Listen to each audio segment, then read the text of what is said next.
हम cold war 2.0 में आ चुके हैं और इस कोल्ड वॉर में आपको ये लगेगा कि भारत और पाकिस्तान दोनों पे डायरेक्टली प्रेशर होगा अमेरिका और चाइना की तरफ से कि तुम मेरी तरफ आओ। अमेरिका पाकिस्तान भारत को कहेगा तुम मेरी तरफ आओ और चाइना पाकिस्तान भारत को कहेगा नहीं तुम मेरी तरफ रहो, क्योंकि मैं आने वाले वक्त में सुपर पावर हूं, मैं तुम लोगों को लीड करूंगा और मैं दुनिया में अपना रूल लेकर आऊंगा। इन सब चीजों में बात करूंगा। आप लोगों से रिक्वेस्ट करता हूं कि आप लोग जो है वो कमेंट्स करें। मैं जो अभी तक कमेंट्स आ रहे हैं मैं उन कमेंट्स को मैं पढ़ता हूं, उसके बाद मैं अपनी टॉक करूंगा थोड़ी देर की, उसके बाद फिर मैं आप लोगों के सवालात के जवाब दूंगा।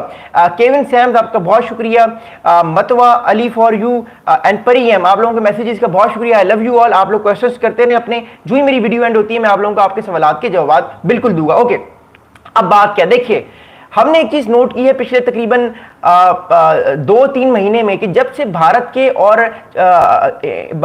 अमेरिका के ताल्लुकात में कुछ तनाव आया है, कुछ टेंशन आई हैं, तो हमने देखा कि चाइना और भारत एक दूसरे को रीअप्रोच करने की कोशिश कर रहे हैं। कभी भारत चाइना को रीअप्रोच करता है, कभी चाइना भारत को रीअप्रोच करता है। हाल ही में हमने देखा कि चाइना के जो फॉरेन मिनिस्टर हैं जिनका नाम वांग ही है, उन्होंने एक स्टेटमेंट दिया। उन्होंने ये स्टेटमेंट दिया कि जिन कंट्रीज पे टैरिफ आयद हो रहा है, जिन कंट्रीज पे टैरिफ लगाया जा रहा है, वो कंट्रीज जो है उन पे टैरिफ नहीं लगना चाहिए, ये अच्छी बात नहीं है, इससे जो कंट्रीज के ताल्लुकात होते हैं ये खराब होते हैं। जबकि दूसरी तरफ जो है जब हम देखते हैं, जब हम भारत को देखते हैं तो भारत भी कहता है कि हमारे पर जो टैरिफ लगाए जा रहे हैं ये अच्छी बात नहीं है, अगर अमेरिका हम पे टैरिफ लगाएगा तो हमारे ताल्लुकात खराब होंगे। लेकिन अमेरिका ये चाहता है कि भारत जो है वो पूरी तरह से ब्रिक्स से भी निकल जाए, भारत जो है वो चाइना के साथ ताल्लुकात भी बेहतर ना करे बल्कि चाइना को कंटेन करे। अमेरिका ये चाहता है भारत से कि भारत जो है वो रशिया से तेल भी ना ले, भारत से जो है वो अमेरिका चाहता है कि भारत जो है वो रशिया से हथियार भी ना ले, वेपन्स भी ना ले। लेकिन भारत ये कहता है कि भाईजान मुझे इन चीजों की बड़ी जरूरत है, अगर मुझे ये चीजें नहीं मिलेंगी यहां से तो मैं कैसे सर्वाइव करूंगा, मैं ग्लोबल साउथ का जियोपॉलिटिकली हिस्सा हूं।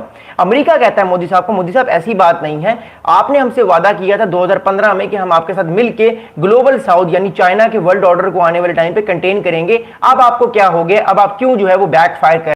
ये एक बोन ऑफ कंटेंशन नजर आ रहा है भारत की strategic independence foreign policy versus American China containment policy के माबैन। अब देखते हैं कि इस पॉलिसी में कौन जीतता है। फिलहाल जो है वो अमेरिका प्रेशर डाले हुए भारत पे और भारत जो है वो चाइना को रीअप्रोच कर रहा है।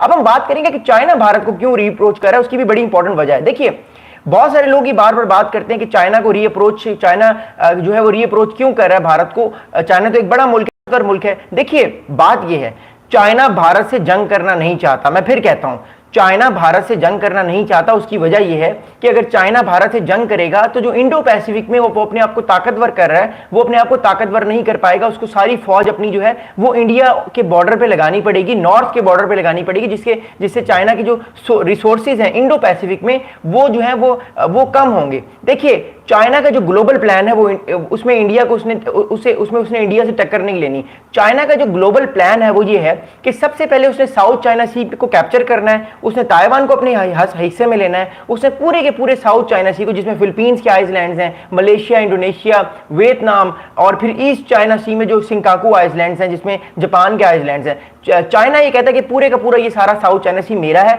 मैं इस पे कब्जा करूंगा जब मैं तगड़ा हो जाऊंगा। चाइना की जो असल फॉरेन पॉलिसी इस टाइम है वो ये है कि अगले 20 से 25 साल में वो पूरे साउथ चाइना सी पे आहिस्ता आहिस्ता कब्जा करके उसको अपने कब्जे में ले लेगा और बहुत ताकतवर हो जाएगा और अपनी जो मिलिट्री स्ट्रेंथ है उसको और लेवल पे इंक्रीज करेगा। ये चाइना का इस टाइम फोकस है और ये चाइना करना चाहता है।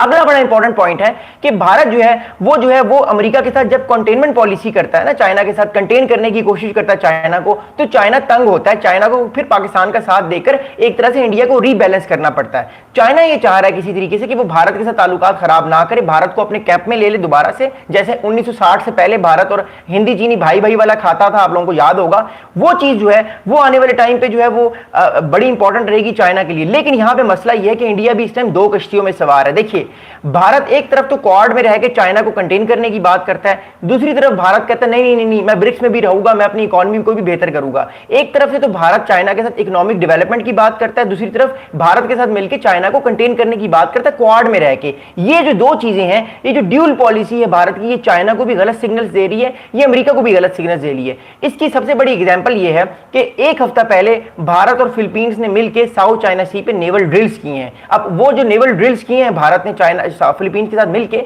चाइना ने एक बड़ा हार्ड स्टेटमेंट दिया है। चाइना इससे प्रोवोक हुआ है। चाइना ने यह कहा है कि जो साउथ चाइना सी है वो चाइना और फिलीपींस का बायलैटरल मामला है, इसमें कोई थर्ड पार्टी मुदाखलत ना करे। यानी एक तरह से उसने भारत को कहा कि भाईजान आप हमारे हिस्से आप हमारे इलाके में मत आए, आप अगर हमारे इलाके में आएंगे तो हमें आप पर प्रेशर डालना पड़ेगा, हमारी आपसे जंग भी हो सकती है, मामला खराब भी हो सकते हैं। दूसरी तरफ भारत यह भी एक सिग्नल दे रहा है कि देखिए मैं चाइना के साथ ताल्लुकात को बेहतर भी करना चाहता हूं। भारत ये कहता है कि मैं आपके साथ शंघाई कोऑपरेशन ऑर्गेनाइजेशन में, मोदी साहब कहते हैं मैं आऊंगा भी आपसे मिलने, फिर जयशंकर साहब भी कहते हैं हम भी आपसे मिलेंगे। तो भारत जो है वो दो साइंस दे रहा है इस टाइम, और एक तरह से भारत चाइना की तरफ से भी बेनिफिट लेना चाहता है और अमेरिका की तरफ से भी। लेकिन मसला इस टाइम ये है कि ये दो हाथियों की लड़ाई है, ये दो बड़े हाथियों की लड़ाई है। एक तरफ अमेरिका है, एक तरफ चाइना है, और इस ग्लोबल पावर का जो कंपटीशन है ये इतना टेंस हो चुका है। याद रखिएगा